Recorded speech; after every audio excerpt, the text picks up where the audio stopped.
तर मिठी नदीनं उग्र रूप धारण केलेलं आहे। मिठी नदीच्या प्रवाहाला जोरदार वेग आलेला आहे। मिठी नदीचं उग्र रूप पाहायला मिळतंय। संततधार पावसामुळे मिठी नदीनं उग्र रूप धारण केलेलं आहे। याआधीही मिठी नदीच्या पुरामुळे मुंबईत हाहाकार झाला होता। त्यामुळेच प्रशासन या मिठी नदीच्या प्रवाहावर देखील लक्ष ठेवून आहे। मिठी नदीची ही दृश्य आपण पाहतोय। मिठी नदीनं उग्र रूप धारण केलेलं आहे। कोणतीही आपत्तीजनक परिस्थिती निर्माण होऊ नये याची काळजी प्रशासनाकडून घेतली जाते।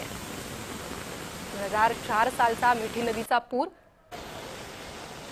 हा मुंबईला घाबरवणारा होता आणि आजपर्यंत त्या पुराचे भयावह किस्से सांगितले जातात। अशा असताना पुन्हा एकदा मिठी नदीचं रौद्र रूप पाहायला मिळतंय। प्रशासन नदीवर आणि नदीच्या पाणी पातळीवर लक्ष ठेवून आहे। गेल्या 4 दिवसापासून संततधार पाऊस मुंबईत सुरू आहे आणि त्या पावसामुळेच मिठी नदीची पाणी पातळी वाढलेली आहे। मिठी नदीचं रौद्र रूप हे पाहायला मिळतंय। मुंबईतली मुख्य नदी आहे मिठी नदी। मुंबईतल्या संततधार पावसामुळे मुसळधार पावसामुळे मिठी नदीनं आता रौद्र रूप धारण केलेलं आहे। ओसंडून वाहू लागली आहे मिठी नदी।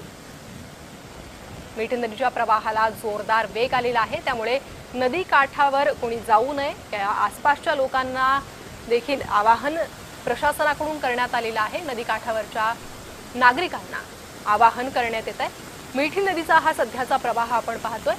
त्यामुळे आधी जी परिस्थिती उद्भवली होती तशीच परिस्थिती पुन्हा मुंबईत उद्भवू नये या पार्श्वभूमीवर प्रशासनाकडून पावलं उचलले जात आहेत। मिठी नदीची दृश्य, मिठी नदीच्या प्रवाहाला जोरदार वेग आलेला आहे। मिठी नदीचं हे रौद्र रूप आणखी भयावह होऊ शकतं जर पावसाचा हा जोर कमी झाला नाही तर।